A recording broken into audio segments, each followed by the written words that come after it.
investigadors, docents, polítics, tècnics, professions i vocacions que ens uneixen durant aquestes jornades per poder discutir sobre el territori i els seus múltiples vessants. Fa molts anys que sabem que les propostes i també les solucions que podem aportar als problemes territorials venen de la mà d'enfocaments multidisciplinaris. Tots podem fer un extens llistat de reptes i oportunitats territorials. Totes aquestes llistes personals serien diferents les unes de les altres, però totes tindran en comú aspectes que van des de l'arqueologia a l'arquitectura, per citar-ne dos que a priori ens sembla que no són tal. Així doncs, agraeixo a l'organització aquesta oportunitat de reunir en una sala i en una conferència de 2 dies punts de vista tan diferents sobre el territori. Diferents i complementaris, però segur que no contradictoris. La universitat, representada en aquesta oportunitat pel Departament de Geografia, té i ha de tenir, perquè és una realitat però també una obligació, l'oportunitat de ser motor d'expansió del coneixement que genera, oportunitat que avui ens dona la veu. Aquestes jornades han de servir, i estic segur que així serà, per crear sinergies territorials. Els que investiguem sobre el territori necessitarem saber com el gestionen els polítics i els tècnics. Els que gestionen necessiten saber a quines conclusions arribem o arriben els que hi investiguen. Així doncs, tots ens necessitem i per això estem aquí, per sotmetre la nostra visió a debat. És per això que a l'UAB i al Departament de Geografia hem plantejat la tercera conferència d'Espais Naturals del Vallès que organitza l'ALEN com una col·laboració entre la universitat i la societat civil. Tenim un territori, el Vallès, que gaudeix i pateix d'oportunitats i amenaces. La via verda que ens proposa l'ALEN és una oportunitat de vertebrar el territori en base a la natura, a l'ordenació municipal, al dret del lleure dels ciutadans, a entendre les vies de comunicació més enllà del pur transport de persones i de mercaderies. La tercera conferència d'Espais Naturals del Plana del Vallès s'organitza, es planteja en 4 blocs de treball. 2 de caràcter científic del medi natural, biodiversitat i medi agrari, amb forts condicionaments ambientals del medi urbà i de l'activitat humana propera. Els altres 2, antecedents i gestió i planificació, que afecten clarament a les tasques d'anàlisi, de diagnosi i d'implementació d'eines i instruments de planificació i gestió del territori i del relat de l'evolució de la governança i l'organització del territori en els projectes regionals i comarcals.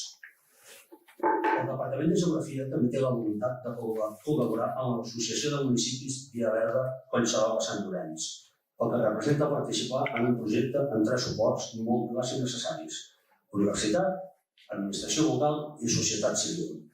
En àmbits que, tot i que no són prioritaris per la dificultat de coordinació institucional, el fet que la UAB, que la universitat, estigui enclavada al mig del Vallès, permet implicar-s'hi quasi com una tasca de responsabilitat social corporativa, pública, envers el territori del Vallès, en un entorn proper als 720.000 habitants. Estem davant d'un repte. La via verda Collserola de Sant Llorenç, per trobar des de la voluntat municipalista i des de la societat civil l'inici d'un procés de significació i valorització d'un espai natural no reconegut pels seus valors ecològics, però molt rellevant en valors ambientals i metropolitans, en termes de canvi climàtic, de consum de CO2, en termes de funcions socials i de salut dels espais lliures, dels espais naturals, de la preservació dels espais agraris i dels espais forestals, enfront de la terciarització del sòl no urbanitzable, en temes d'aportació o de defensa de la biodiversitat a l'àmbit metropolità. Així doncs, ara com hem començat, en nom del Departament de Geografia, de la Facultat de Lletres i de la Universitat, sigueu tots i totes benvinguts. I a l'ALEN, moltes gràcies per la iniciativa de convocar aquesta tercera conferència d'Espais Naturals de la Plana del Vallès. Moltes gràcies. Hola, bon dia a tothom. Primer de tot bon dia a tothom i benvinguts a les terceres conferències dels Espais Naturals de la Plana del Vallès. Primer de tot voldria exposar la presència del president de l'ALEN, que en aquest moment està a l'Equador formant-se en precisament qüestions de biodiversitat i no pot ser aquí. De totes maneres, al final del dia farà una conferència de streaming i per tant no podreu sentir com a mínim la seva veu. La meva presentació hi havia algunes coses que ja les ha comentat molt ben dites en Jordi Nadal. En tot cas, miraré de no solapar excessivament. Jo volia fer com 3 breus apartats. Un era l'apartat d'agraïments, un altre de què són exactament les conferències, i l'altre també una mica l'estructura, que volia matisar alguna cosa. Respecte als agraïments, doncs volem agrair des de l'ADEN la col·laboració de la Universitat Autònoma de Barcelona amb aquest paper d'acolliment i també d'assessorament en alguns casos, concretament el Departament de Geografia, el CREAF, que també és aquí a l'Autònoma una mica més enllà, dintre, el Museu de Ciències Naturals de Granollers, Agrària Vallès i Via Vallès. I també el suport de tots els ajuntaments, diríem, de tots els que ens han donat suport, tant els que venen aquí, que ens han donat suport d'una manera més pecuniària, és a dir, econòmica, i els altres que han volgut ser presents, i fins i tot, i encara més, aquells que d'alguna manera s'han solidaritzat o volen tenir una presència important en el que seria la Via Verda del Vallès, conservar-la a Sant Llorenç del Munt. També volíem agrair la presència o el recolzament que hem tingut del Parc Natural de la Collserola i del Parc Natural de Sant Llorenç del Munt, i finalment a la Generalitat de Catalunya. Què són aquestes conferències? Bé, doncs des de l'ADEN ja sabeu que és una entitat vallesana en el sentit ampli, és a dir, Vallès Oriental i Vallès Occidental, i per tant la nostra finalitat és l'estudi i preservació de la natura. I és dins d'aquest àmbit que hem organitzat aquestes terceres conferències, perquè d'alguna manera que són el seguiment de les segones i de les primeres. Què es vol fer amb aquestes conferències? Bàsicament és reivindicar la Plana del Vallès com a finalitat, no com a mitjà, no és el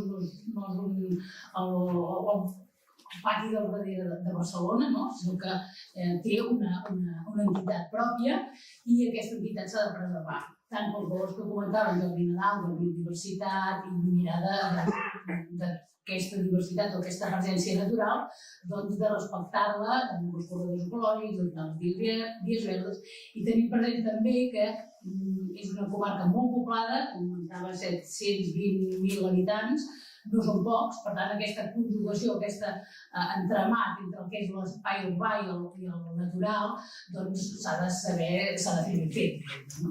Per tant, les conferències, ja des de les primeres fins ara, estem reivindicant el que és el Vallès, els vallesos, concretament la Plana del Vallès en el sentit que sempre s'han respectat, quan es va començar a parlar de respectar o de preservar espais naturals, es parlava de l'alta muntanya, després va baixar una mica, però nosaltres reivindiquem la importància també pel que seria la diversitat i la biodiversitat, és a dir, diversitat d'espècies i de fauna i de flora, és seria el mosaic forestal, i del Vallès això ens sembla una mica, diguem. En segon lloc, les conferències serien un espai de trobada, un espai de trobada, de discussió, d'intercanvi de coneixements, d'intercanvi fins i tot d'interessos, i com deia Jordi Nadal, entre diferents sectors. I aquests sectors serien bàsicament la universitat, és a dir, gran de coneixement, tant pel que fa a la investigació com per la transmissió de coneixements, el que seria també el sector privat, ja sigui per tota la presència comercial, però també fins i tot de cooperatives agràries, però no només, és a dir, també hi ha indústries i també s'ha de saber buscar la manera de compaginar. I el sector públic, les administracions, ja sigui des de la Generalitat o ja sigui des dels ajuntaments o fins i tot des del Consell Comarcal. Una mica la història de les conferències, podríem dir que, destacant dues coses breument, perquè no em volia extendre, és al llarg d'aquestes conferències han passat per aquí personatges molt rellevants. Potser el que ha tingut més nom fora fins i tot de Catalunya seria en Margalef, també en Terrades o l'Oriol Nilo, que ha pogut venir aquí, o en Joan Antoni Solans. En tot cas, dir que hem intentat sempre anar compaginant el que seria el coneixement més micro amb els debats més macros. Sintèticament podríem dir que les primeres jornades es van dedicar a fer una diagnosi i un estudi del que teníem al Vallès, de quines espècies, vegetals, o fauna flora, diguem-ne, i descriure una mica quines característiques tenia aquest mosaic agroforestal. A les segones jornades les vam dedicar més i en aquell moment s'estava fent la relació del Pla Territorial Metropolità de Barcelona i per tant dedicàvem més a com preservar i a com s'ha d'ordenar el territori, com hem de reservar els espais per poder fer aquesta comprovació que deien Jordi de com imbricar l'espai natural i l'espai urbà. I finalment aquestes terceres jornades tindrien com a punt o com a focus el que seria la gestió. És a dir, ja sabem què tenim una mica, ja sabem com ho hauríem d'ordenar i també hi haurà una taula que dirà què hem fet amb aquest ordenament. I l'altre seria tot això s'ha de gestionar, quins mecanismes hi ha, explorem alguns i un dels que podrem gestionar, explorar seria aquest precisament de la via verda, de qualsevol assetjament normal. Bé, això pel que fa una mica què són les jornades, i llavors volia comentar això de l'estructura, una mica l'explico, dir que havia separat en 5 blocs, però diguem que el primer era l'introductori, que és el com s'ha arribat fins aquí. És a dir, aquests blocs que teníeu aquí, hi faríem 3 demà 2, el com s'ha arribat aquí seria el context històric i territorial. Llavors ja entrem en el de la biodiversitat de la Plana del Vallès, que és això d'una mica sintetitzant què tenim, com preservar-la, destacar la importància de l'agricultura i, per tant, dels àmbits agraris i dels espais fluvials per a aquesta connectivitat ecològica. Vaig una mica de pressa perquè crec que la importància de les jornades biològiques. Això és per situar-nos. Després hi ha un tercer bloc que també es faria avui, que és la gestió del territori, parlaríem de les experiències de gestió, algunes de supramunicipals o bé municipals. I finalment faríem la finalització aquesta de la jornada, que ens parlaria dels 2 membres de l'ADEN, concretament l'Ester Carol, que ha estat organitzant molt activament les jornades, i el Joan Cuscó, que és el president actual de l'ADEN. I demà estaria més dedicat, d'una banda, al paper aquest de l'agricultura, tant potser una mica més des del punt de vista privat, de com pot ser l'agricultura que tenim al Vallès, el rebost de les persones, de les 720.000 persones que hi viuen. I alhora, els elements importants per preservar la biodiversitat. I finalment hi hauria l'apartat de planificació de territori, que aquí hi hauria potser 2 parts. Una d'elles, que també tens Josep Maria, en tot cas seria valorar quin paper té la societat civil en aquesta planificació. 2, quina valoració es fa després de 10 anys del Pla Territorial Metropolità de Barcelona, on som. I bé, finalment, després hi haurà una taula rodona de tots els ajuntaments que estarien formant part o que s'han mostrat de moment preeleccions, diguem, però s'han mostrat interessats en formar part d'aquesta experiència de gestió de la via verda.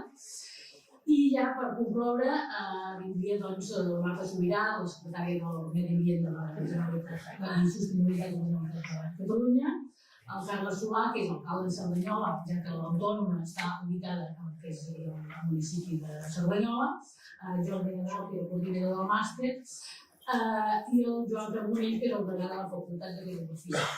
De totes maneres, des de l'ADEN volíem agrair especialment aquest paper que té la Universitat Autònoma i concretament el Departament de Geografia i més concretament també la participació del que seria la Carme Miralles i del Jordi Nadal.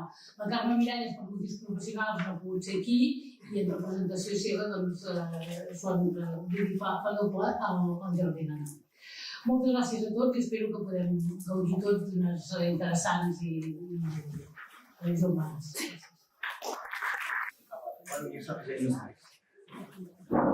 No sé si deixem res en xarxa. Bé, bon dia a tothom i benvinguts a aquesta primera taula de la tercera conferència d'espais naturals de la Plana del Vallès. Jo he vingut vestit per l'ocasió,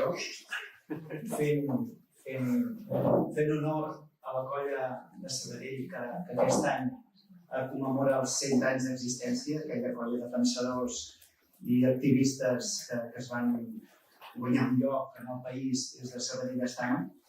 I en aquest cas aquí reflexionem al voltant del context històric i territorial d'aquesta gestió i planificació d'espais naturals a la comarca. A mi deixeu-me dir que d'entrada sempre es pot dir, perquè com que és una anomalia que hi hagi persones a la presó, doncs que, per exemple, aquí hi podria haver regidors que van ser del Vallès, com el Raül Romeva, com el Jordi Turull, com el que era el conseller de Territori, el Josep Rull i Bensona, o altres vallesans com el Carme Forcadell i el Jordi Cuixart. I com sabem, no hi són perquè són injustament a la presó i per més anormal que sigui no està de mal de recordar. En tot cas, parlem del Vallès, que és una comarca de comarques ben metropolitana, la del Vallès tot sencer, que sabem que és el motor industrial de Catalunya, que és una gran àrea urbanitzada, poblada, si la comptem tota sencera, per 1.300.000 persones, són 720.000, si parlem d'això que aquestes jornades aprofundirem molt de la Via Verda, i que aquesta àrea tan extensa, tan potent en el conjunt català, alhora, i a vegades sorprenent-nos i tot, és l'àrea que té més parcs naturals de Catalunya, perquè Collserola, un bon tros de la serralada litoral, el corredor Montnegre, el Montseny, el parc de Sant Llorenç Savall, com a parcs pròpiament, però encara amb espais reconeguts d'interès natural, com els cingles de Gallifa, els cingles del Bertí, com la Serra de Collcardús, entre d'altres, i altres espais amb proteccions diferents, com el Parc Agrari de Sabadell, entre d'altres, o un tros també del PEIN, que és xarxa Natura 2000, de l'espai fluvial de la Garriga fins al naixement del Besòs, 30 quilòmetres, fins a Montornès, Sant Fos i per aquells territoris. En fi, i això mateix, com dèiem, i esperem que gràcies a aquestes jornades prengui una bona embranzida el projecte aquest que l'ADEN ha incentivat de la Via Verda Sant Llorenç Collserola. Aprofito per dir que la revista Vallesos, que un servidor dirigeix, es titula Vallesos, gent, terra i patrimoni.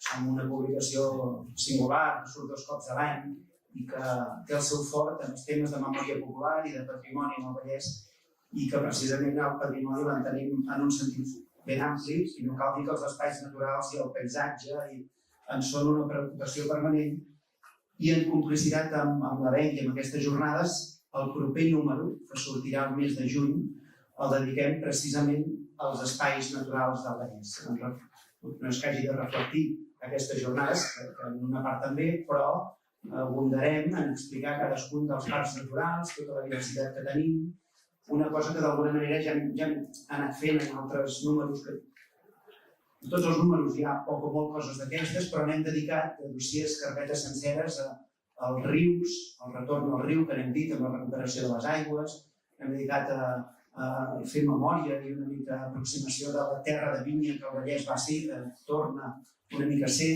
i preocupacions d'aquest tipus.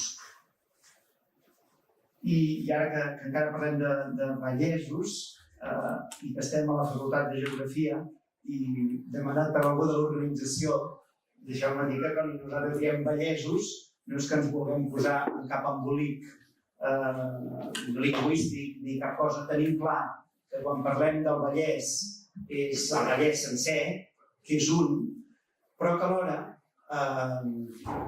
a nosaltres ens agrada parlar en plural del Vallès, no pensant en 2 comarques administratives, sinó parlant en la molta pluralitat que té aquest territori.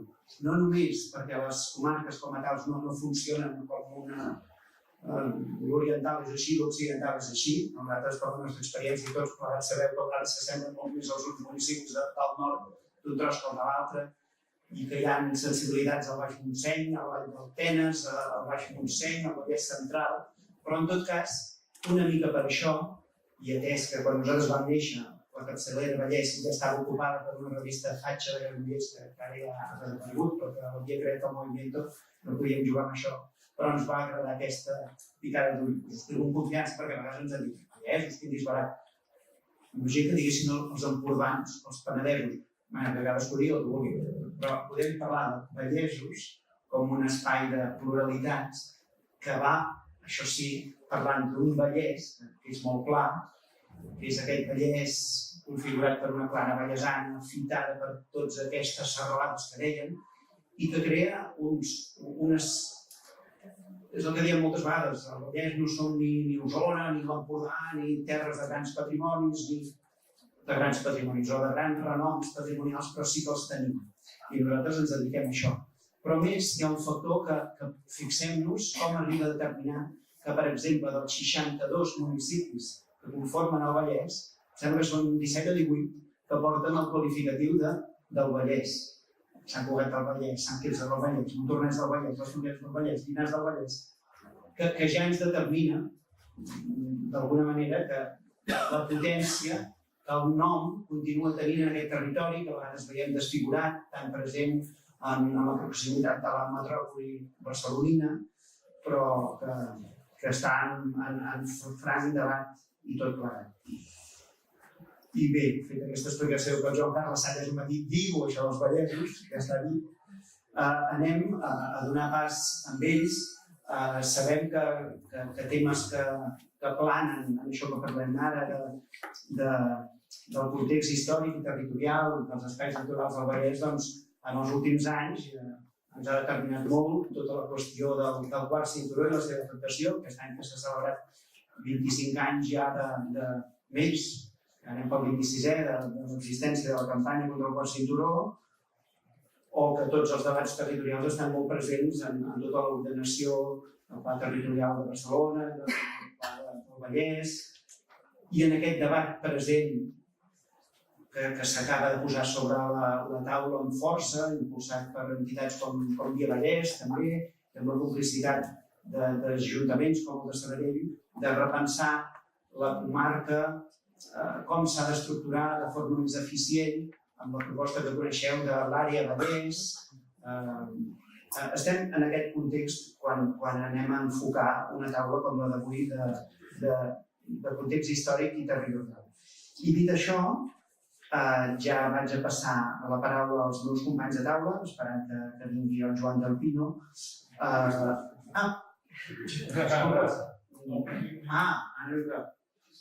Bueno, ja l'he fet jo. Mira, ja ens hi posarem. Així estem més agermanats. Fem una cadira. I disculpa que no hi havia dins.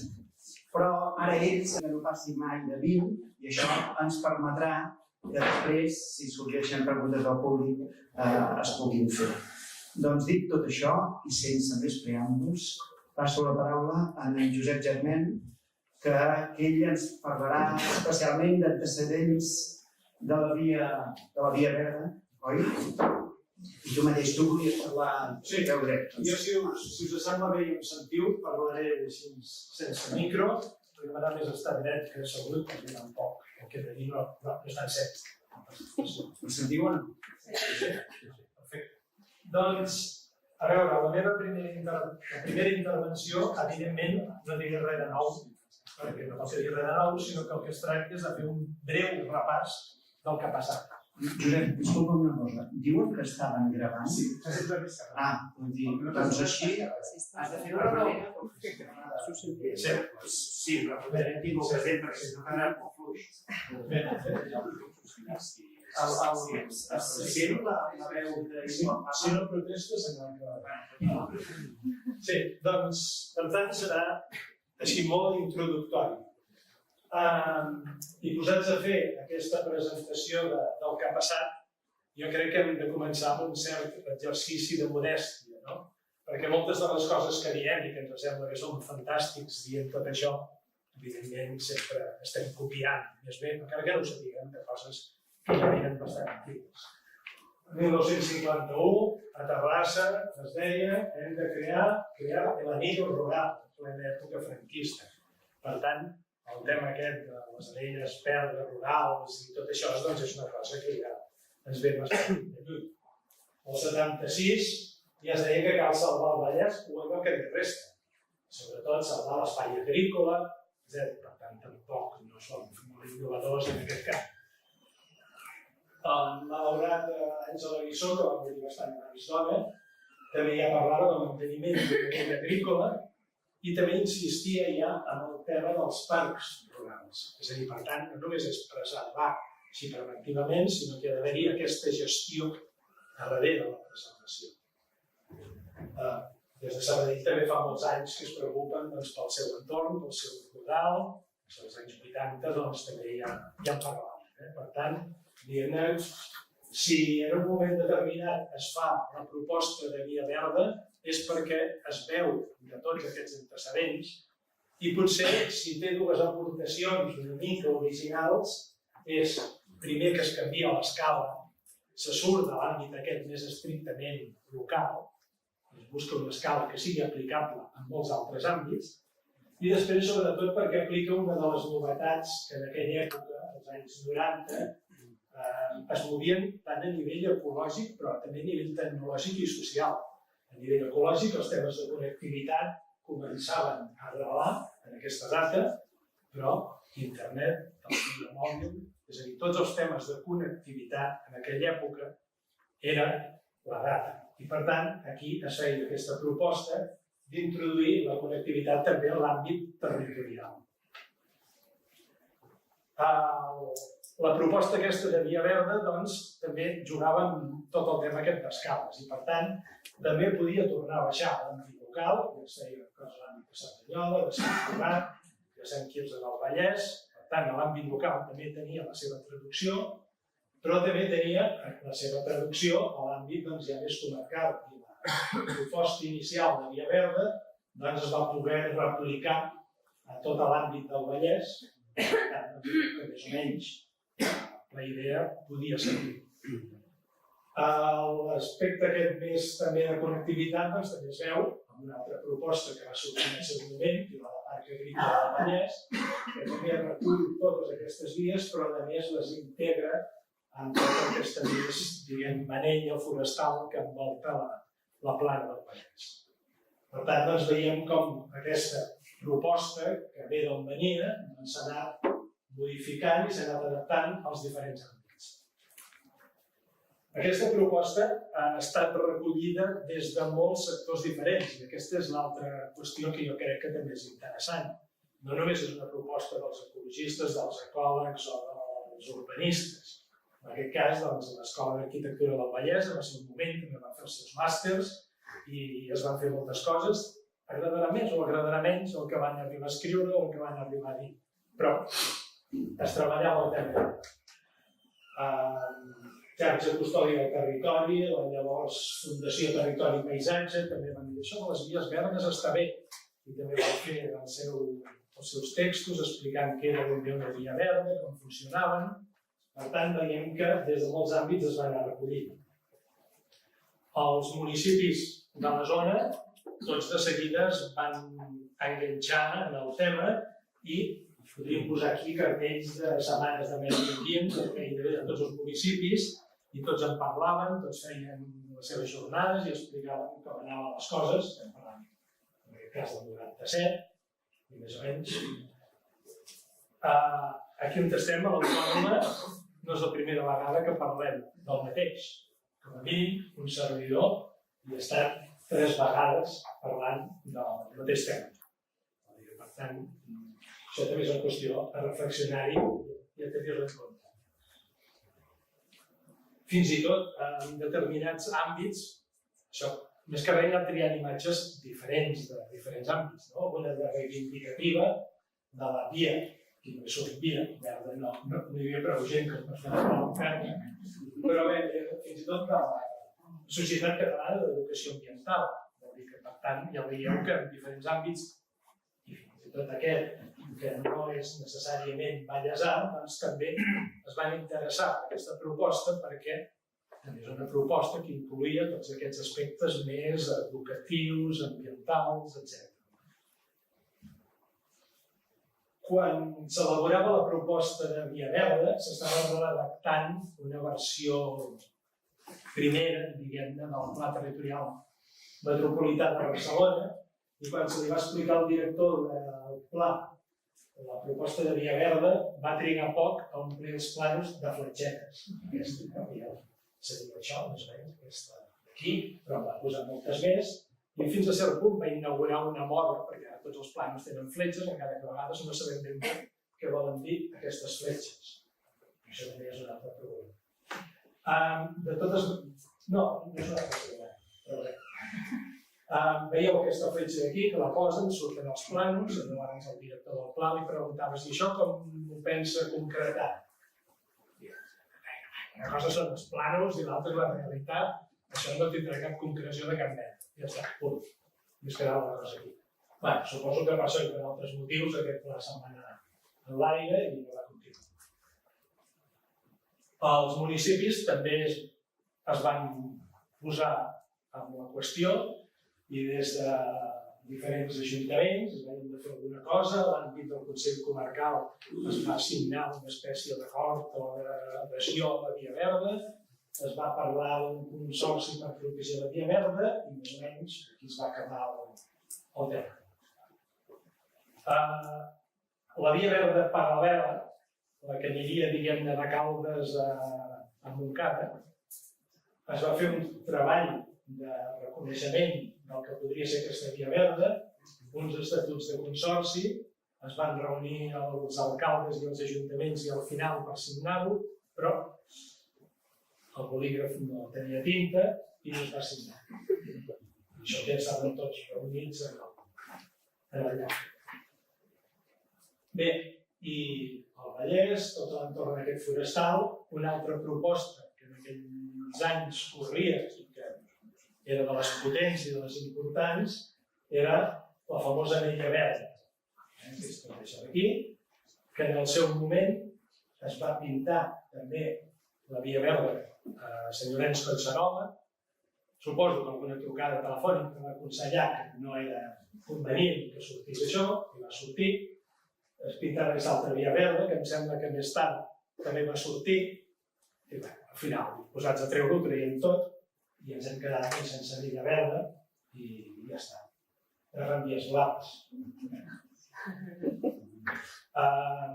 Parlament de Catalunya també aprova una resolució demanant al govern que es posi en marxa amb el tema de la Via Verda.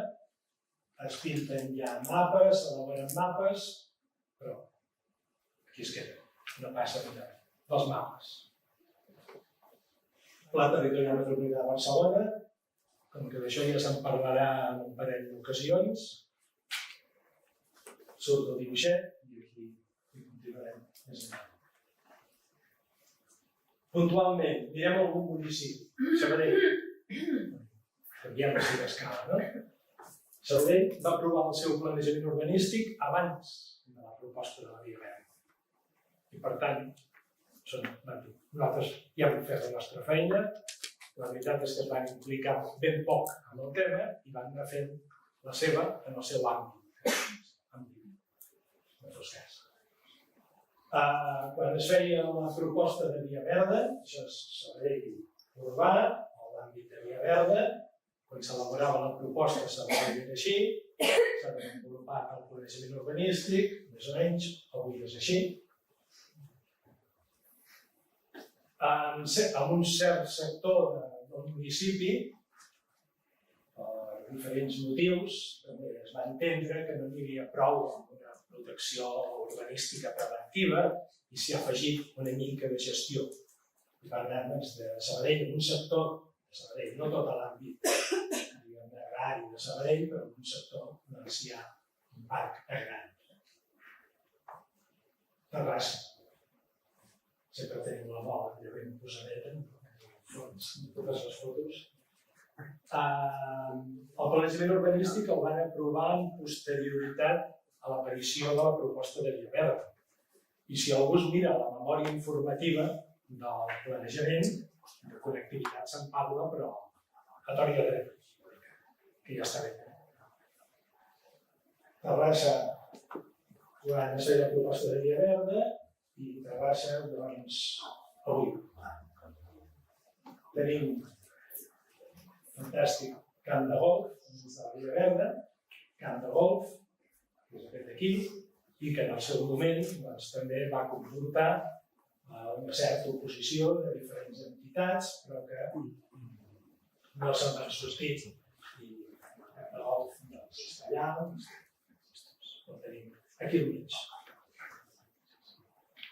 En Terrassa també hem entrat en el tema aquest de posar una mica de gestió en el seu entorn i precisament la setmana passada, divendres, doncs es va aprovar la modificació del Pla General d'Ordenació i el Pla Especial que representa que ha de donar una certa protecció a tot aquest àmbit i establir-ne una gestió. Tot i la Via Verda de Terrassa es deixa trossos flacs. Pensem que és verda, però segons quins trossos com aquest, per exemple, doncs, va semblar que no era necessari posar-los aquí. A Sant Quirze del Vallès és on s'ajunta el torrent de la Grip i de la Batzuca, per tant, que són els dos que baixen d'aquest entre Terrassa i Sabadell, i per tant no deixa de ser un cert embut, i allà és un punt bastant clau. A l'àmbit local s'han fet diferents iniciatives, també des de diferents, sobretot Sant Quirze de Natura i alguna altra entitat,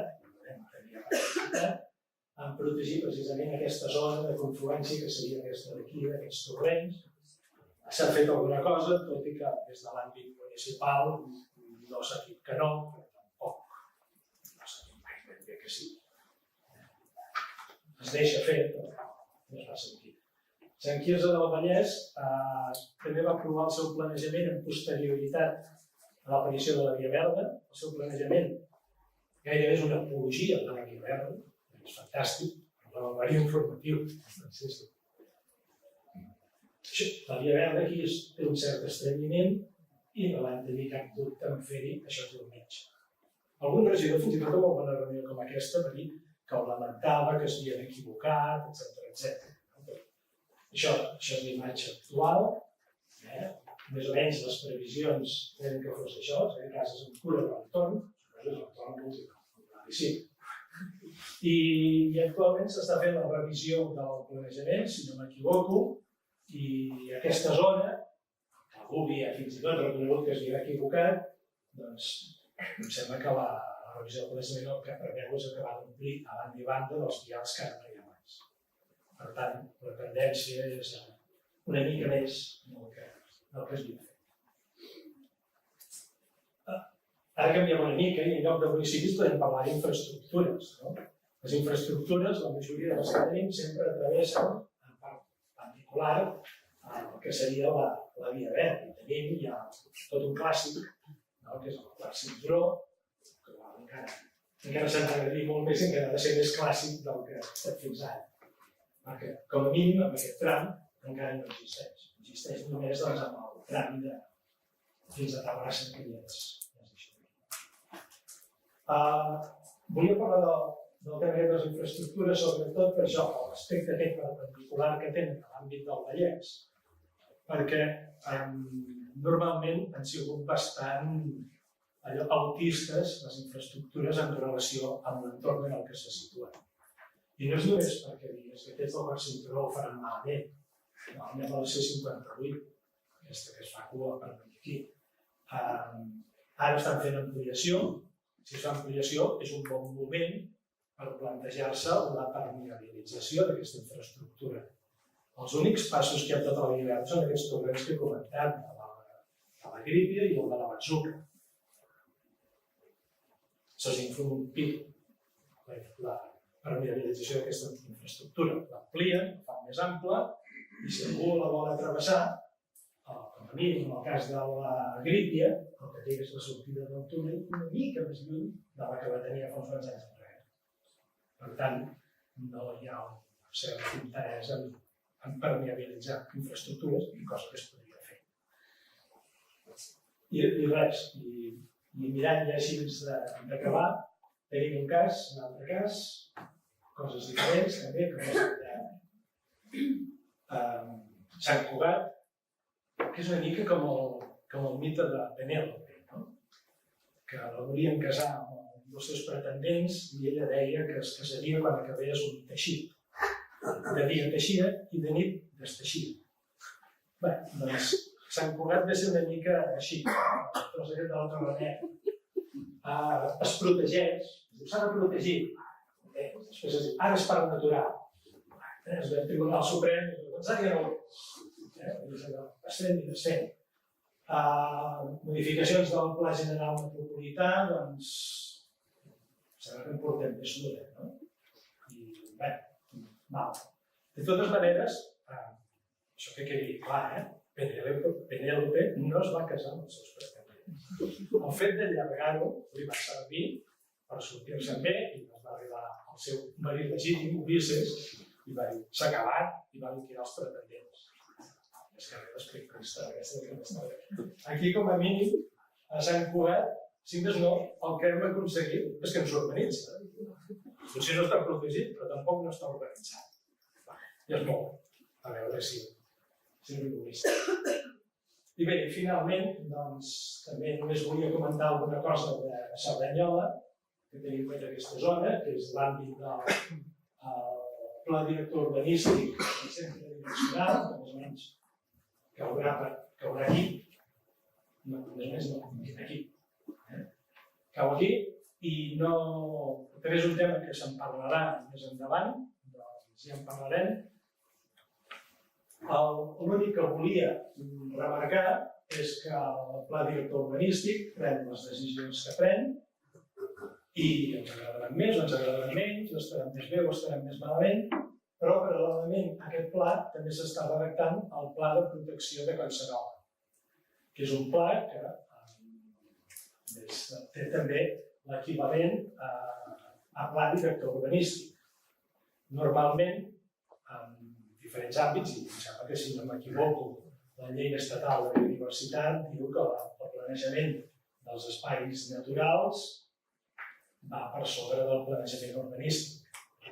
En aquest cas, com a mínim, els mapes que he vist del Pla de Protecció de Collserola, el que fan és, es podrien comparar més detalladament, però podeu fer vosaltres a la vostra banda, però el que fa és recollir el que diu el Pla Director Urbanístic, fil per randa, i per tant doncs, queda clar qui mana. Aquí és on això. Aprofiteu per fer la foto, perquè això canvia canviat. I finalment, doncs, simplement, obvi, que la Via Verda, jo no conec ningú que hagi dit que és una mala idea, que està malament, que està... Per tant, des de tots els àmbits, des de tots els sectors, sempre hi ha hagut una visió bastant favorable.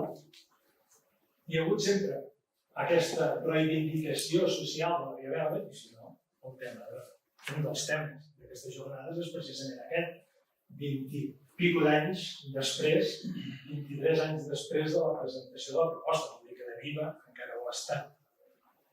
No ha estat reconeguda normativament ni pel planejament, i sobre el terreny, evidentment, encara és possible, però menys que l'any 96, quan es va fer la proposta. Molt bé. Doncs penso que en tots els espais públics, com a mínim, em sento obligat a recordar que tenim uns hostatges polítics i que tenim uns exiliats a fora de casa nostra, i aquesta és una situació que, des del meu punt de vista, no és acceptable, però també ha format de suposat estat democràtic. I per tant, no me'n cansaré de repetir-ho, malgrat que a vegades algú pugui considerar que hi ha llocs on ens ha de fer comentaris d'aquest tipus, però penso que cal repetir-ho. El Josep ens ha fet un bon retrat, no?, per dir-ho manera, de quin era el marc que ens permetia situar-nos en aquest àmbit de conferència, d'aquests antecedents. I bàsicament el que us explicaré una miqueta és, des dels seus inicis, què és el que ha portat a l'ENC a estar plantejant una miqueta aquestes línies estratègiques de treball. Hi ha alguns aspectes que els passarem molt ràpidament, perquè jo la gent que ja en parlarà amb més profunditat, i també, bàsicament, el material de referència que aquí farem servir està, si no recordo malament, està totalitat. Per tant, si necessiteu més informació, aneu a buscar, perquè en un quart d'hora, 20 minuts, és evident que no podem fer una explicació intensiva, exhaustiva de tots els continguts que són molts. La primera constatació, això que us explicaré jo, algú podria fer-ne una altra versió radicalment diferent. És una mena d'esforç idealitzat pel que ha estat una mica la feina de l'ENC durant tots els seus anys de vida. Bàsicament, l'ENC, com diu per aquí, intenta ser un grup de pressió. De grups de pressió n'hi ha molts, i evidentment si no t'intentes particular com a grup de pressió no existeixes. Per tant, és important que més enllà de que hi hagi gent que a nivell personal es bellugui en determinades qüestions, ens convé com a societat civil articular-nos i empènyer. Empènyer perquè sí que és veritat que dins mateix de les administracions hi ha gent que és molt receptiva als nostres missatges. Jo diria que fins i tot en molts casos no és ni tan sols receptiva, sinó que és promotora de missatges, que els compartim plenament, però ja s'entén que en aquests contexts de lluites de diferents interessos, moltes vegades no són els que queden en una situació prevalent. I per tant, hem de reconèixer la funció que exerceixen persones individuals en diferents àmbits col·lectius, ja siguin de teixit social, ja siguin de les administracions, però també és veritat que hi ha molta pressió perquè aquestes voluntats de transformació de la realitat a models de desenvolupament més sostenibles, i faré servir aquesta paraula perquè no sé si és la més adequada, però en tot cas ens sembla que és interessant apretar, articular-nos per anar llançant propostes que ens permetin, com a mínim, transformar lleugerament els models de desenvolupament actuals.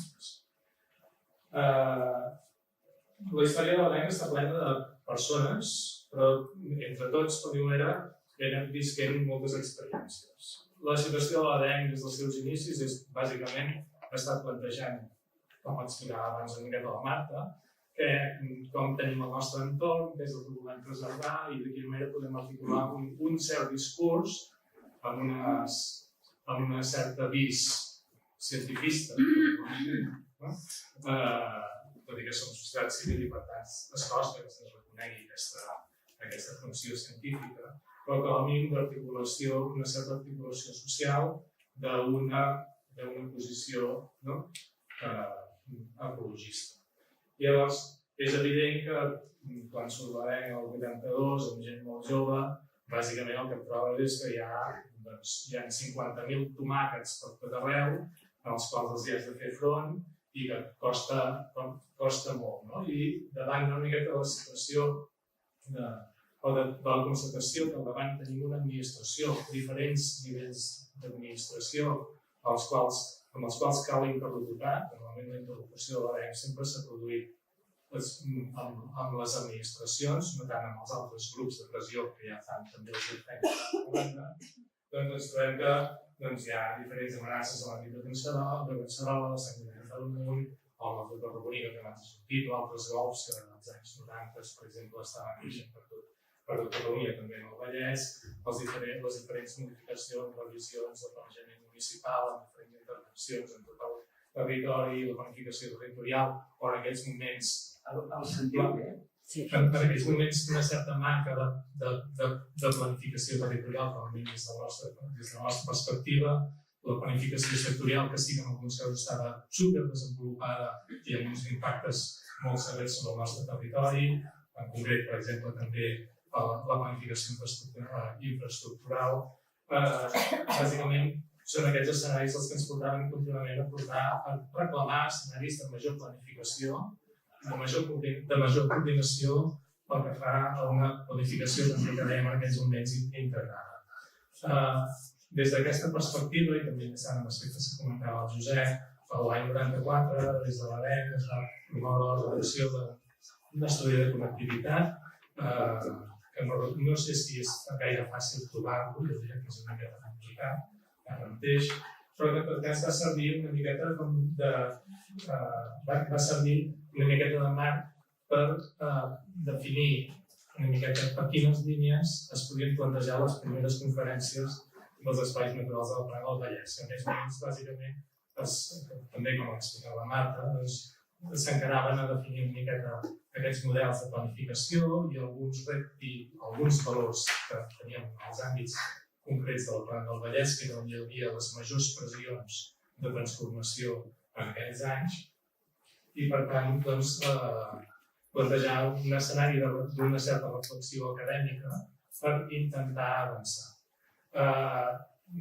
També ha sortit abans, en aquells anys va començar a prendre forma la reivindicació d'una mena de, no era ben bé una via verda, però sí que era la necessitat de protegir uns espais que era el que anomenava l'espai forestal de Llevant, que va portar aquest pas de creació d'una certa acció coordinada d'ajuntaments, inclús de la redacció d'un estudi per part del CREAF, però que allò just en l'últim moment no va acabar de quallar de manera adequada.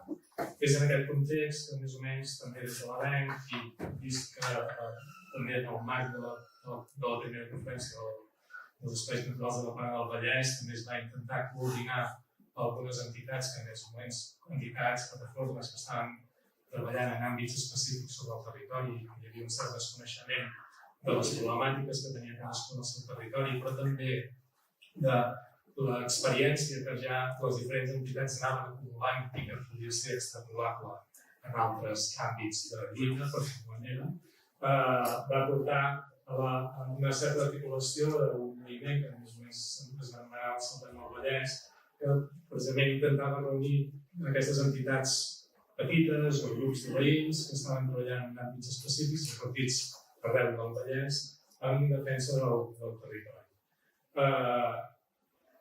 A cavall de la promoció i tot el suport que també des de l'ABENC es va intentar fer a l'espai agroforestal de Llevant i també en la línia d'intentar potenciar alguna de les vies verdes que s'havien estat dibuixant, a dins de l'ABENC va haver-hi un debat, jo diria que era interessant, sobre si era prioritari intentar potenciar apostar per la protecció d'una sola via verda o d'un espai que podria ser l'espai agroforestal de Llevant, o ens convenia fer una reflexió de conjunt de l'àmbit de la Plana del Vallès que ens permetés superar una visió una mica més encaixonada, petita, i obrir una mica el zoom i dedicar-nos a tot el Vallès. I és en aquest sentit que coincidint més o menys amb aquesta discussió hi ha també un canvi a la Generalitat de Catalunya, un canvi en el govern de la Generalitat de Catalunya l'any 2003, que va donar peu a un fort desplegament del programa de planificació territorial. Suposo que Josep Maria, en una de les seves ponències, també m'explicarà cosetes, però que en tot cas sí que va permetre que el nostre nivell d'interlocució amb els representants de l'administració de la Generalitat també canviés una miqueta de tarannà i ens permetés tenir un diàleg una miqueta més fluid i jo diria molt més productiu del que havia estat fins aleshores.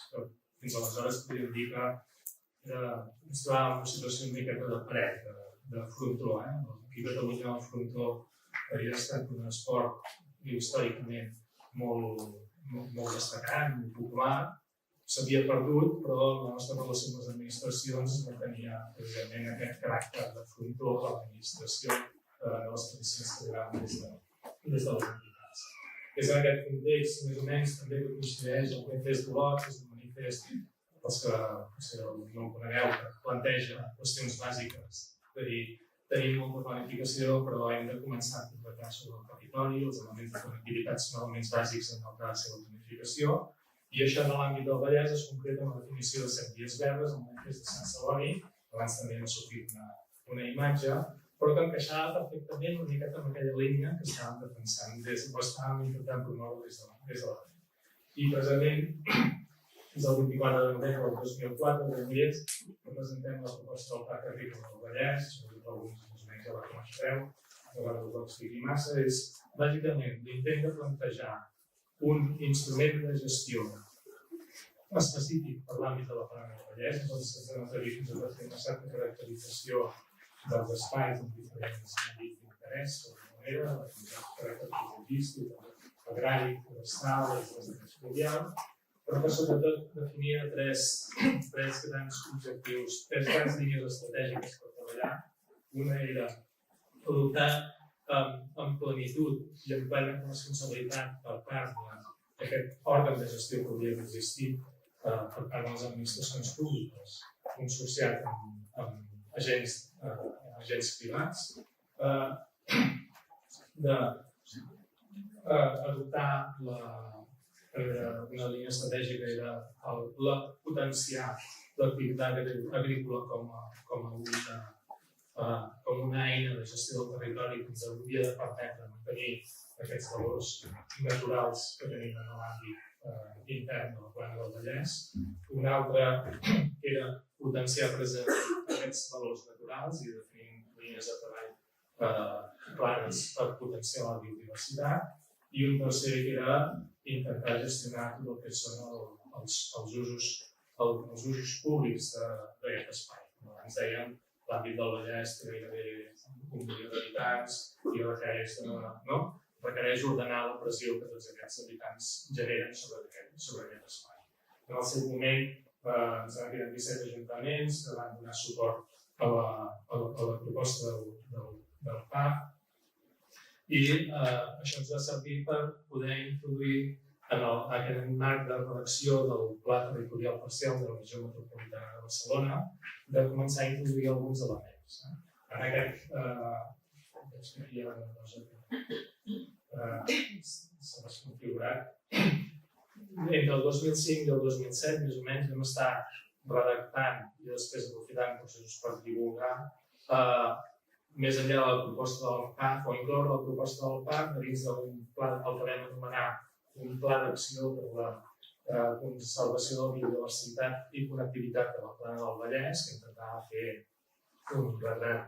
una proposta específica per abordar la problemàtica de la conservació dels espais de la Plana del Vallès i després també un resum del que era la nostra visió sobre com s'havia de planificar l'àmbit del Vallès, tant en l'esfera urbana com des del punt de vista d'infraestructures. Tot això ho vam acabar resumint en un llibre que alguns potser tindreu o heu vist alguna vegada, un llibret. Està fort. I bàsicament el que vam fer una espècie de, a part de posar en valor una altra vegada, resumir elements de patrimoni natural i tant des del punt de vista de fauna, vegetació com rius, fer una petita anàlisi de la fragmentació dels espais naturals de la Plana del Vallès i una certa caracterització. Vaig ràpid, per això com que ho heu posat, si us interessa, feu el llibre i reviseu. I després també, sobretot, destacar una anàlisi comparada, que també és un element que la Marta abans feia la infrarrepresentació que tenen els espais similars als de la Plana del Vallès dins el que són els espais protegits a Catalunya. Això ho vam caracteritzar molt bé, el llibre també està una mica explicat, i acabàvem fent una proposta de, primera, quins espais s'havien d'anar a protegir, pensant molt en pressionar els redactors del Pla Territorial Metropolità, Josep Maria, ell actuava com a coordinador, no és que ho haguessin pressionar ell personalment, però ens semblava que era un bon instrument, o ell es deixava pressionar i sempre hauríem hagut d'agrair. Posant diferents elements, com temps de connectivitat, punts negres en la xarxa d'infraestructures que abans també sortia especificat, és a dir, un estudi molt de detall sobre la plana. En aquest context aprofitem els 10 anys de la primera conferència dels espais naturals de la Plana per fer una segona conferència, que ens va servir bàsicament per anar insistint en el que ja havíem fet en la primera i posar aquests nous elements que havíem realitzat des de l'ADENC d'anàlisi i d'estudi per poder plantejar donar-li força a aquestes propostes. És de destacar que el Pla Territorial Metropolità de Barcelona, que es va aprovar el 2007, inclou un pla director urbanístic del 2010. El 2010 que inclou alguns d'aquests elements que nosaltres havíem fet servir de pressió. Això és una imatge de la memòria del pla territorial, que si us fixeu a la part de baix hi ha alguns dibuixos que us sonaran d'algunes coses que he passat abans. Vol dir que com a mínim comencem a tenir alguna transcendència, no?, en els papers que aprova l'administració. Però a vegades això sembla que sigui ridícul, però és molt. Costa moltíssim. Sobretot si heu estat treballant des de l'esfera social, que alguna vegada hi hagi aquesta entrada, a vegades s'ha de dir que és un gran èxit. El pla territorial acaba dibuixant aspectes com temes de connectivitat, marca fletxetes, que abans es comentaven. Com a mínim hi són, i en tot cas depèn després de qui fa la gestió d'aquests instruments, que això pugui anar més endavant o que es quedi com un element testimonial. Molt sovint la funció que tenim nosaltres és aprofitar aquestes escletxes. Això ens ha passat en molts altres fronts, com per exemple el del quart cinturó. Hem d'aprofitar les escletxes que ens donen els instruments aprovats definitivament i que tenen caràcter vinculant per les administracions per empènyer-los a avançar una miqueta més. I aquesta moltes vegades, més enllà del paper que juguen com els tècnics o els representants mateixos de l'administració, és un dels papers bàsics que tenim els representants de la societat civil. Amb les normes d'ordenació territorial hi ha un salt, les cartes d'espai de protecció especial. Sí que és veritat que després hi ha moltes excepcions de les coses que podem fer en els espais de protecció especial, però ja sabem, aquestes són les servituds que tenen a vegades, aquest tipus d'instruments. Es parla precisament en el pla territorial que s'han de desenvolupar uns plans sectorials específics sobre temes de connectivitat, sobre la protecció d'espais agrícoles. Per exemple, en el Parlament, en aquesta legislatura, s'ha començat a parlar, ja portem anys parlant d'un pla d'espais d'interès agrari, que, per exemple, la proposta del PAP hi podria tenir un cert joc, però ens fa falta que moltes vegades no només l'administració, sinó també tots els grups parlamentaris, el nostre cos legislatiu, tingui una miqueta més de valentia a l'hora d'afrontar escenaris reptes de futur. Sí, estic, acabo. En aquests moments que estem més o menys en aquest context, hi ha moltes propostes sobre la taula, jo diria que de propostes n'hi ha 50.000 colors. També és veritat que estem en un context socioeconòmic que permet discutir una miqueta més de les coses, i des de la nostra perspectiva el que segur és que fa falta revisar hipòtesis de desenvolupament en els models de planificació, que està aquí, per si no quedava tot clar. I sobretot intentar, com dèiem, aprofitar les escletxes que ens donen els instruments.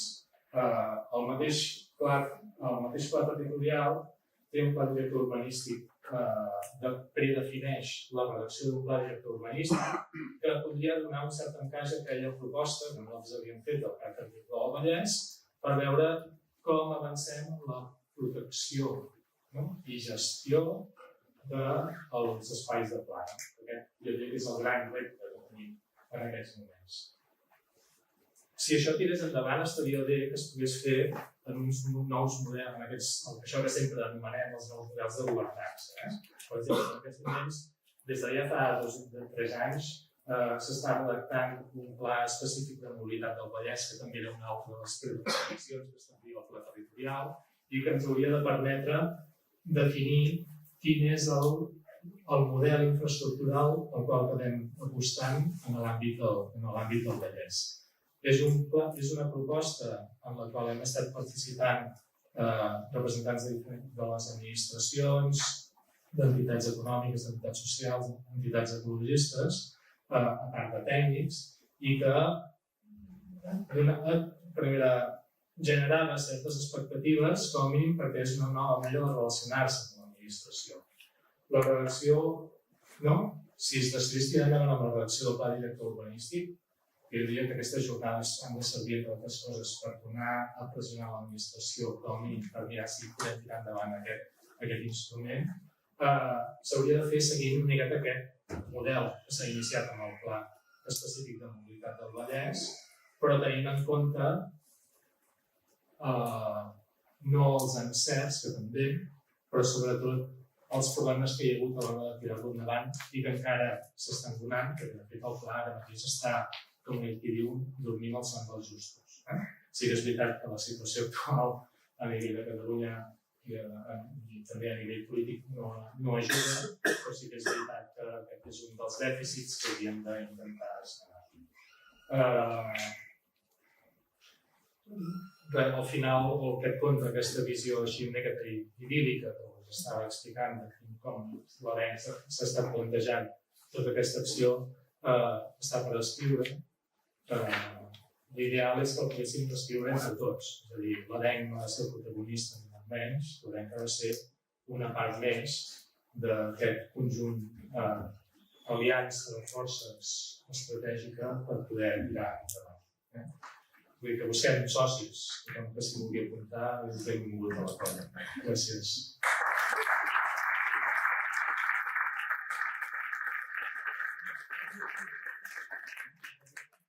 I ara és en Joan Pino, el director del CREAF, del Centre d'Investigacions Ecològiques i Investigacions Forestals, professor d'Ecologia d'aquesta casa, que ens parla de la situació de la matriu territorial i ambiental de la Plana del Vallès. El que a mi em toca és portar una mica la visió més de l'acadèmia, que és el resultat d'una línia de recerca en ecologia dels paisatges metropolitans, que pren com a referència aquest concepte de matriu territorial, que és un concepte força recent i força trencador, perquè passem a considerar només els espais naturals i, per una altra banda, el territori que ocupem, sinó tot en el seu conjunt, per tant, com quelcom indestriable, i crec que és la manera en què això s'ha d'adreçar. I també, abans de començar, seria dir-vos que molt bona part d'aquests resultats són resultat de projectes de col·laboració amb diverses administracions, amb la Generalitat, amb la Diputació de Barcelona, i també hi ha els resultats de tota una sèrie de tesis doctorals i de projectes de recerca de diverses fonts. I tot això ho podeu trobar a la web del CREAF o senzillament contactant amb nosaltres. Us presentaré una visió molt sintètica, el temps no permet massa més, amb aquests 4 punts. Un primer punt en què repassarem, per si no sabíem quina ha estat l'evolució del paisatge del Vallès, des del punt de vista de les cobertes del sòl. Després veurem com això afecta a l'estructura del territori i alguns elements que ens permeten inferir canvis en el seu funcionament, també. Després també parlem d'alguns efectes sobre determinats hàbitats i acabarem amb 4 reflexions, una mica per encendre el debat o per provocar-lo una miqueta. Pel que fa al primer punt, hem d'utilitzar, tenim més un territori, el Vallès, que el tenim força ben conegut. És un territori molt ben cartografiat i en el cas de Catalunya comptem amb diverses sèries cartogràfiques de cobertes del sòl que ens permeten treballar això. Una de les més utilitzades ha estat el mapa de cobertes del sòl de Catalunya, que té diverses edicions i que es va complementar en un moment donat gràcies a la col·laboració amb la Diputació de Barcelona, aquest mapa de cobertes del sòl de 1956, que es va fer utilitzant el vol americà i que està disponible per tota la demarcació de Barcelona, i a partir del qual podem veure que el Vallès era així fa més de 50 anys i que després hi veiem com ha anat canviant amb els mapes de cobertes del sòl de Catalunya del CREAF. Veiem que l'any 93 ja tenia un aspecte molt més urbanitzat i el 2009, l'últim que tenim per la sèrie completa per tota Catalunya, ens permet veure allò que en Margalet deia, que són la inversió de les pautes del paisatge, un paisatge fonamentalment agrícola i forestal que cada cop està més dominat per les cobertes artificials, per les cobertes urbanitzades i per les vies de comunicació. Les vies de comunicació no es preocupin massa, però sabeu que tenen un efecte fragmentador que genera tota una colla de malfuncionaments. Aquí tenim una mica de resum d'aquests canvis en les cobertes del sòl des dels anys 50, els 90 i el 2000. Els colors són relativament intuitius, com podeu veure, això és el Vallès, una mica desenfocat. La primera, això d'aquí és el Vallès Occidental, això és el Vallès Oriental, això és el conjunt dels dos Vallesos.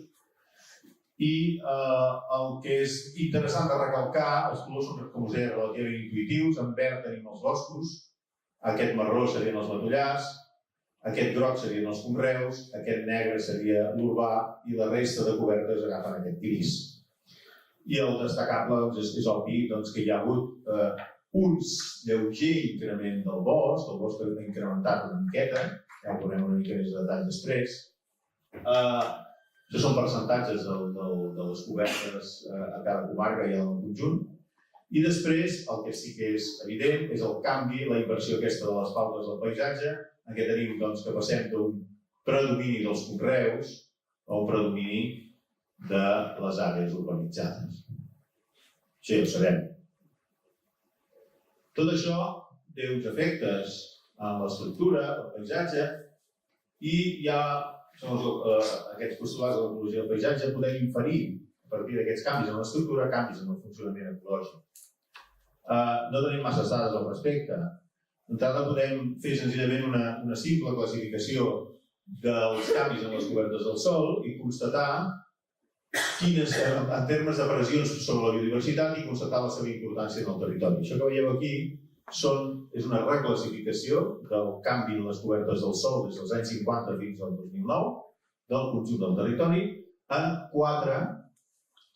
quatre pressions sobre la biodiversitat. La forestació, l'increment de bosc, que comporta problemes també, comporta oportunitats i comporta amenaces per la biodiversitat. La desforestació, seria el contrari. L'abandonament agrícola seria un pas previ a la forestació, seria si hi ha conreus que han passat a estar abandonats en forma d'herbassars, en forma de matollars. I finalment la urbanització, que simplement és el canvi de qualsevol coberta natural o seminatural cap a les cobertes urbanitzades. Això és la situació completa de la sèrie, l'anàlisi de la sèrie completa. Aquesta seria l'anàlisi més recent, les quals els colors, aquí podeu veure que hi ha hagut un cert canvi en la coloració, ja segueixen mantenint-se més grisos que abans. Abans la cosa era una mica més abigarrada, hi havia més abandonaments agrícoles, més deforestacions, bueno, deforestació ja veurem que no tant, i aquí una de les poques coses que queda és el de l'abandonament agrícola. Si les classifiquem aquí des del 56 al 2009, un període de 53 anys, i les desglossem en els dos mapes que tenim, del 56 al 93, del 93 al 2009, veiem la importància de la forestació, de la desforestació, de l'abandonament i de la urbanització. És interessant veure d'entrada la mida d'aquestes, la importància relativa d'aquestes pressions. Òbviament, al Vallès, un 20% del territori ha estat afectat d'urbanització en el seu conjunt. Però, compte perquè altres pressions, com la forestació, ha afectat un 10% del territori, no és pas menyspreable. I també hi ha hagut alhora desforestació i abandonament agrícola, en proporcions menors. Per tant, el que veiem bàsicament és que el canvi en el paisatge del Vallès ha estat determinat per aquestes dues forces, la urbanització i la forestació durant tot el període. Si un ho desglossa en dos períodes, pot veure que, evidentment, la potència de les línies és menor, perquè això s'ha de distribuir en dos períodes de temps. Potser és interessant recalcar que la urbanització continua sent una pressió forta en tots dos períodes. La afforestació, en canvi, disminueix de manera substancial en l'últim període, del 93 cap al 2009. I alhora, la desforestació es manté. D'acord?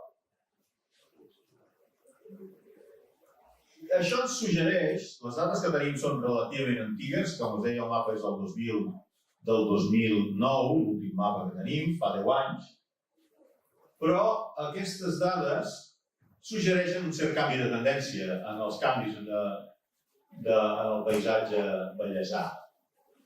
Hi ha altres dades que són menys precises, però que són més recents, que ens permeten intentar veure una mica més això. Hi ha uns mapes, que són els mapes de cobertes i usos del sòl de Catalunya, que són mapes quinquennals, que molt recentment hem obtingut un últim mapa, que és el del 2017, que són mapes que tenen una resolució molt més baixa, són mapes provinents d'una classificació automàtica d'imatges Landsat i, per tant, tenen un píxel de 30 metres.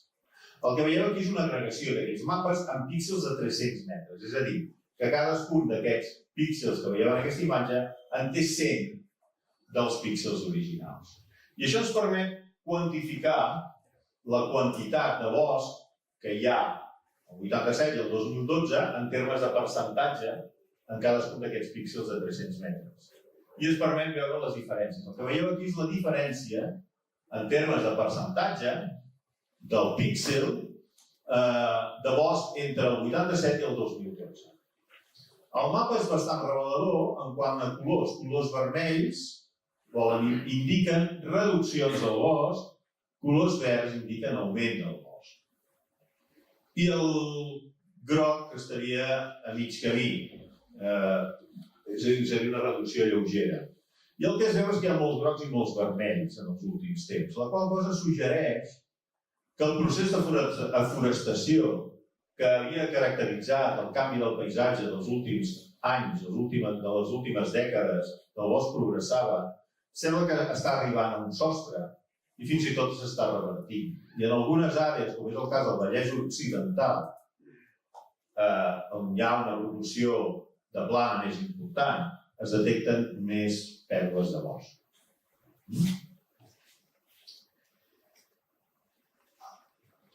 Més enllà d'aquests aspectes que fan més referència a la composició, també podem treballar amb alguns altres indicadors de paisatge que ens indiquen aspectes més relacionats amb l'estructura i el funcionament.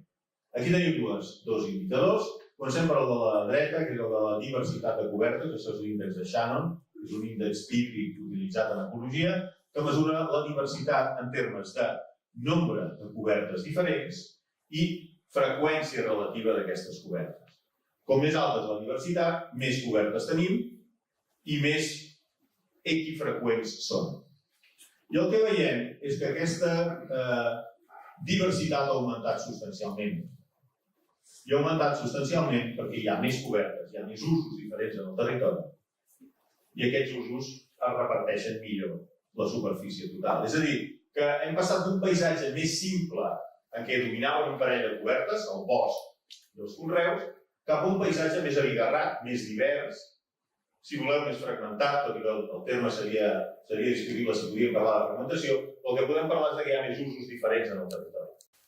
I això, ja veurem com es calcula aquesta connectivitat ecològica, però ens està indicant una cosa, i és que aquest augment de la diversitat s'està produint amb usos artificials que afecten a la connectivitat dels nostres sistemes naturals. I la disminució és substancial, un percentatge substancial dels valors originals que teníem als anys 50. Bé, aquí tenim el mapa de connectivitat ecològica, és un mapa que es va fer per encàrrec de la Generalitat pel Pla Territorial Sectorial de Connectivitat Ecològica de Catalunya, pla que no s'ha arribat a aprovar mai. I aquí teniu l'índex de connectivitat ecològica, és un índex derivat de l'índex de Shannon, que té en compte factors com ara l'afinitat entre cobertes i les impedàncies, les resistències al desplaçament que generen les diverses cobertes, tant naturals com artificials, a diversos tipus de cobertes. És una connectivitat integrada del conjunt dels hàbitats per un punt determinat del territori i el que ens està dient és que per aquest punt concret tenim al voltant, amb un radi determinat, una determinada àrea disponible per la connectivitat, són aquestes hectàrees. Per representar-lo millor, l'índex es representa a escala logarítmica, de manera que el que tenim són logaritmes d'hectàrees. I què vol dir això? Vol dir que un 4,5 serien més de 10.000, entre 10.000 i 100.000 hectàrees d'àrea al voltant del nostre punt. Seria una altíssima connectivitat i el 0 vol dir que estem en una situació molt dolenta. Insisteixo, és àrea efectiva, resultant de quins hàbitats tenim al voltant, si són més o menys afins, i de quines resistències al moviment s'estableixen entre aquestes,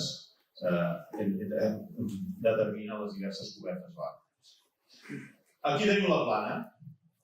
La plana del Vallès, òbviament, concentra la zona on els problemes de connectivitat són més importants. Per què? Doncs perquè aquí tenim una successió d'àrees urbanes i d'infraestructures que determinen una fricció, una resistència al moviment, una resistència a la connectivitat molt important. En canvi, les àrees forestals, prelitorals i litorals, especialment les més grans, són àrees amb una elevada connectivitat.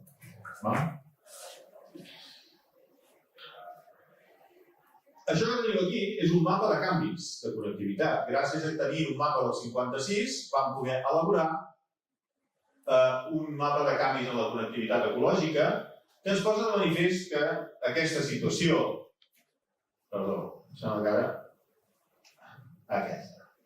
aquesta situació actual, més o menys actual, és un dels últims mapes de cobertes que tenim, s'ha vist agreujada en els últims 50 anys.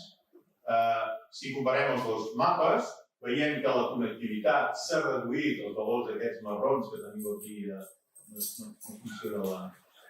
que teniu a la plana, són valors negatius de pèrdua de connectivitat, s'ha reduït la connectivitat, mentre que els valors que teniu en verd, a les serralades, són valors d'augment de connectivitat. Aquests dos tipus de colors es relacionen amb aquestes dues grans canvis en les cobertes del sòl que havíeu observat. El bosc s'ha recuperat en els últims 50 anys, especialment a les serralades, i això ha fet augmentar la connectivitat ecològica en aquestes zones, però les planes s'han urbanitzat i això ha fet caure molt substancialment la connectivitat. El resultat, el balanç de tot això, és una pèrdua neta de connectivitat, com vèiem en els gràfics que havíem fet. Aquests gràfics tècnics. Molt bé. I què, tot això? Òbviament, tot això té efectes, però també hem de tenir present que els nostres hàbitats, els nostres sistemes naturals, són sistemes altament pressionats des de fa segles, que han conformat paisatges humanitzats en els quals hi tenim una biota, uns organismes i sistemes naturals altament resistents a la pertorbació. Per tant, tampoc estem tan malament com semblaria. Anem a veure algunes coses. Per exemple, alguns exemples, els dels conreus. Els conreus, òbviament, això que veieu aquí senzillament és un dels mapes parcials del mapa de connectivitat ecològica, el que fa referent als hàbitats agrícoles. Això que teniu aquí són les peces agrícoles distribuïdes per la plana i per les serralades. I els valors que veieu aquí són valors de connectivitat més o menys actuals. I predominen els colors grocs i vermells, òbviament. Són fragments d'espais agrícoles situats dins d'una matriu molt artificial. Paradoxalment, el mapa dona valors de bona connectivitat en aquests retalls d'àrees agrícoles que queden entremig de la matriu forestal. Per què? Perquè la matriu forestal té una certa afinitat amb les cobertes agrícoles. Hi ha una sèrie d'espècies que poden viure aquí i aquí.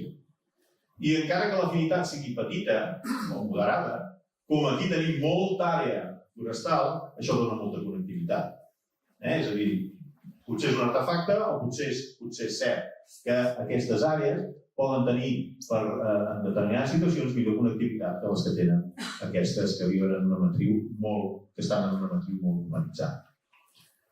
I bé, tenim una situació, per tant, d'àrees agrícoles molt pressionades, amb una connectivitat relativament baixa, amb un elevat nivell de fragmentació, i resulta que aquestes són les àrees, són algunes de les àrees de major interès per la conservació de l'avifauna. Per posar un exemple, al Vallès. Això que veieu aquí és un treball fet per en Josep Ribas, un ornitòleg de Sabadell, conegut per tots vosaltres, que va fer una prospecció minuciosa, quilòmetre per quilòmetre, de la fauna d'ocells del Vallès Oriental, que això està publicat en un llibre, I el que veieu aquí senzillament és la suma d'espècies que tenen interès de conservació segons els estàndards europeus, on aquestes espècies es peguen. I el que veieu senzillament és que els colors més vermells i morats, que és on es concentra aquesta biodiversitat d'interès, no són els espais naturals protegits de les serralades, sinó precisament la plana del Vallès i els altiplans adjacents. Això està publicat en un llibre, en un article de Landscape and Urban Planning del 2008, si voleu més detalls. Senzillament aquí el que es posava de manifest és que per molts grups, fins i tot també per les espècies totals, la riquesa d'espècies en els quadrats aquests de quilòmetre per quilòmetre que hi ha fora de les àrees protegides és més alta que el que hi ha a les àrees protegides adjacents. Anem a veure una mica del bosc, també, com un altre hàbitat, gran hàbitat de referència.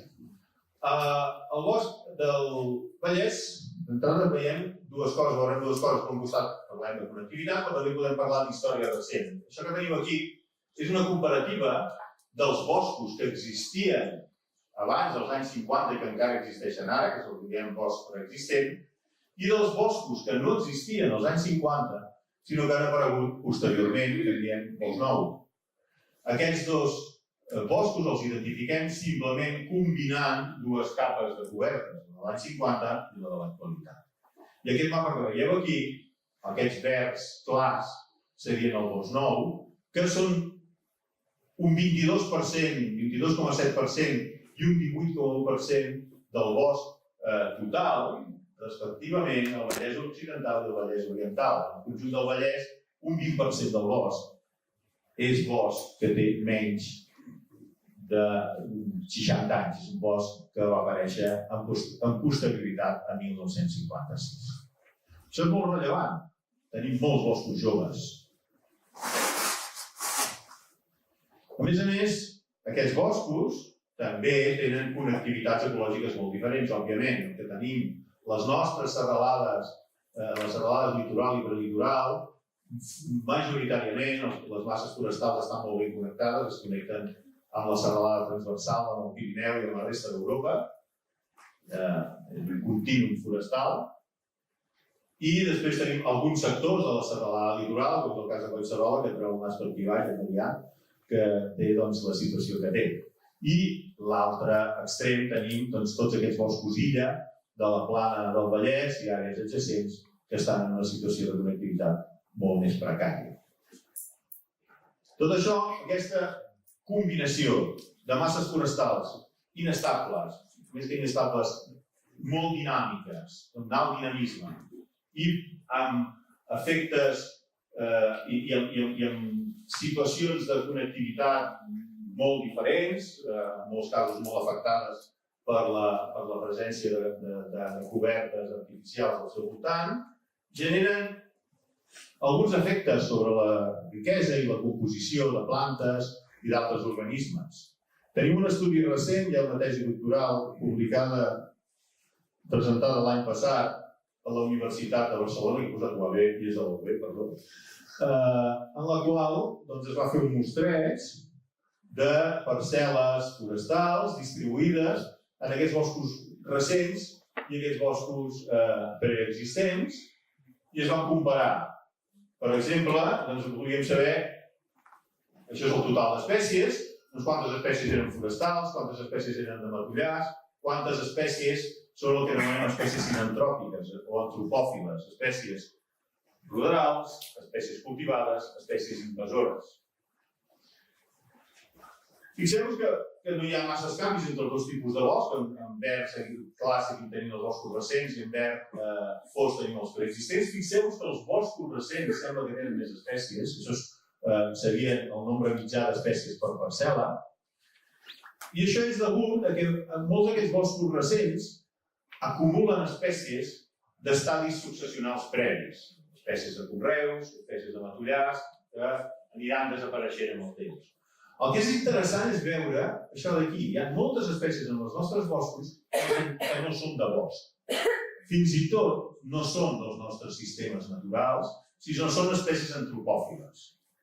Això és especialment rellevant. Aquests boscos metropolitans es caracteritzen per una proporció substancial d'espècies que són pròpies doncs, de camps de conreu, d'ambients rurals o fins i tot són espècies de jardí. Per tant, són boscos humanitzats. Això és un detall interessant. Un altre detall. Ara ens centrem en les espècies dispersades per vertebrats, és a dir, aquelles que els seus fruits són menjats pels ocells, vaig acabant, o per rodolins. Aquestes són les no dispersades per vertebrats i aquestes són les dispersades per vertebrats. Aquí veieu el nombre d'espècies que hi ha en boscos preexistents, recents i preexistents, i aquí veieu el recobriment. És a dir, l'abundància d'aquestes espècies dins dels boscos. I el que veiem és que aquests boscos recents, el recobriment d'aquestes espècies dispersades per vertebrats és menor. Això suggereix que en aquests boscos hi ha uns certs problemes de colonització d'aquestes espècies dispersades per ocells o per vertebrats en general, moltes de les quals són típiques espècies dels boscos mediterranis, en què les podeu reconèixer. I això suggereix que hi pot haver restriccions ambientals o la manca de dispersadors.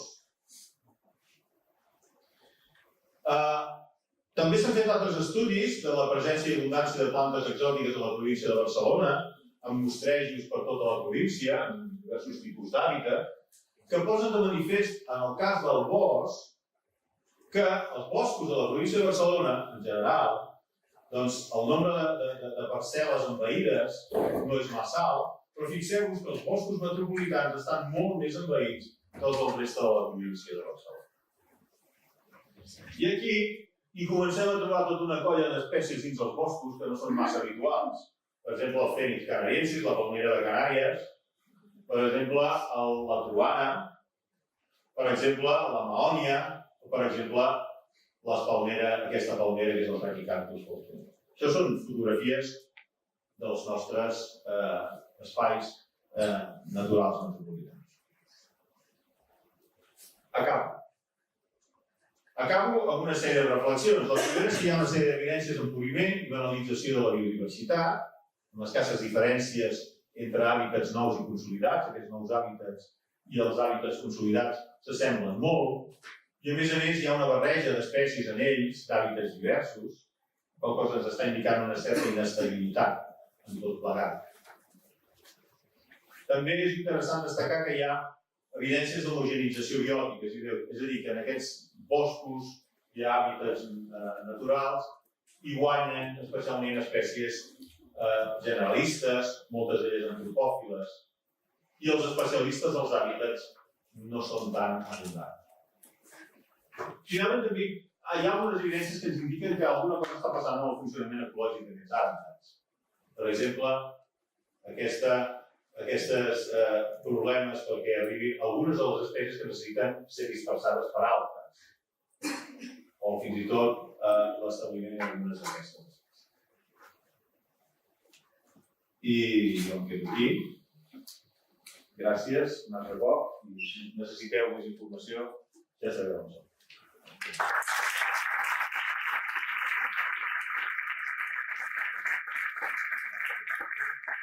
Bé, doncs, moltes gràcies, Joan.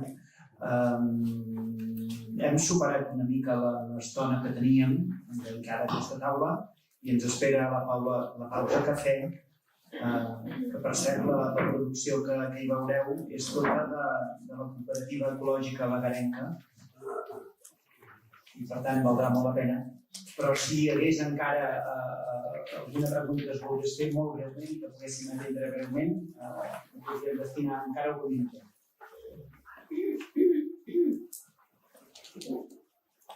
Sí, Joan Carles. El tema aquest que el propi no el canvi d'escala entre el que has explicat en Germany i el Pino m'ajuda a pensar una mica que el paper de la plana és molt més important del que sembla en termes de biodiversitat, no? I per tant, una mica, per focalitzar una cosa que potser formarà part de la següent meitat de les xerrades, el tema aquest que has comentat de la dificultat dels dispersadors, és a dir, aquesta dificultat, això Podries explicar una mica més si és un tema climàtic, un tema de contaminació, un tema d'insectes, un tema... Això és una hipòtesi, una hipòtesi que tenim, però no tenim dades. L'únic que hem constatat és que les espècies que necessiten ser portades per altres espècies en els boscos de la Plana del Vallès són menys abundants. I això pot ser en aquests boscos nous. I un bosc nou és un bosc que s'està construint. I en aquest bosc encara no han arribat de manera comparable al que passa en un bosc normal aquestes espècies que són portades per determinats organismes. I això suggereix que hi podria haver-hi problemes d'instal·lació d'aquestes espècies per dos motius. O perquè no arriben llavors, perquè els dispersadors no els agrada massa del tot el paisatge que es troben, o bé per les condicions ambientals d'aquests boscos, que encara no són prou madures. Aquí és on podria haver-hi aquest efecte del paisatge antròpic. És un tema que estem estudiant, encara estem estudiant en projectes més recents, perquè ens sembla que és prou interessant. Sí, la segona part, doncs, nosaltres com a entitat com a hem fet algunes al·legacions amb el tema especial de presó, i un dels temes que ens preocupa és que tinguis un parc natural perimetrat i protegit, però que per la qüestió històrica tinguis nuclis urbans a l'interior d'aquest parc natural que no són àmbit o no són motiu de planificació ni de normativa. Llavors, el paper de la barreja dins espais naturals ben protegits d'aquestes espècies que tu has anomenat antropòfiles, és a dir, no hi ha una normativa molt exigent pel parc natural de la gestió del medi, però dins el gruyer del parc natural diguem que tens una sèrie d'entorns urbans en què no hi ha cap tipus de normativa que gestioni no només l'artificialització del territori, sinó que, a més, el nivell de plantació, diguem-ne, que utilitza el medi urbà que està allà inserit, no? Llavors, això com afecta, això, diguem-ne? Del tot. De dues maneres. La proximitat de nuclis urbans, dels espais naturals, els aporta una dosi addicional de pertorbació, perquè hi ha més freqüentació, hi ha obres que es fan a la perifèria, etc. Tot això altera els hàbitats naturals i els fa més envaïbles. I dos, hi ha persones, hi ha més, el que en diem, més pressió de propago, hi ha més disponibilitat de fragments, de llavors, d'ous, d'individus, d'espècies exòtiques que provenen de la flora i fauna elementals o d'introduccions involuntàries. La proximitat a àrees urbanes és un bon indicador de la probabilitat de ser envaït per una espècie. Una altra pregunta? Per al·lusions. No, s'ha aprovat un catàleg d'espècies invasores i s'ha fet reunions a tots els ajuntaments de manera que s'eviti absolutament qualsevol utilització d'espècies altres invasives. I a més, en tots els informes preceptius que fem, insistim sempre en qualsevol actuació al territori, tabuns, enjardinaments, no posar aquestes espècies. Vigilància sí que hi ha, ara, la situació inercial no la pots controlar, però sí que estem a la sobre.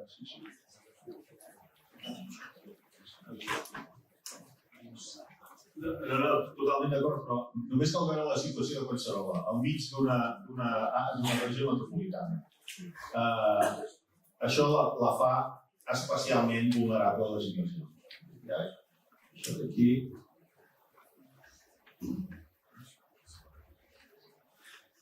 Això, si es veu més bé aquí, Collserola està aquí, i està envoltada d'àrees negres. Són zones molt artificialitzades amb una disponibilitat de propàguls d'espècies exòtiques. Penseu que aquestes espècies provenen de les persones, però també dels intercanvis comercials. És a dir, venen en contenidors, com a polissons, de manera continu, no? O sigui que, per tant, és evident que el risc és molt alt. Sí. Alguna cosa més? Doncs res, donem per acabada aquesta taula.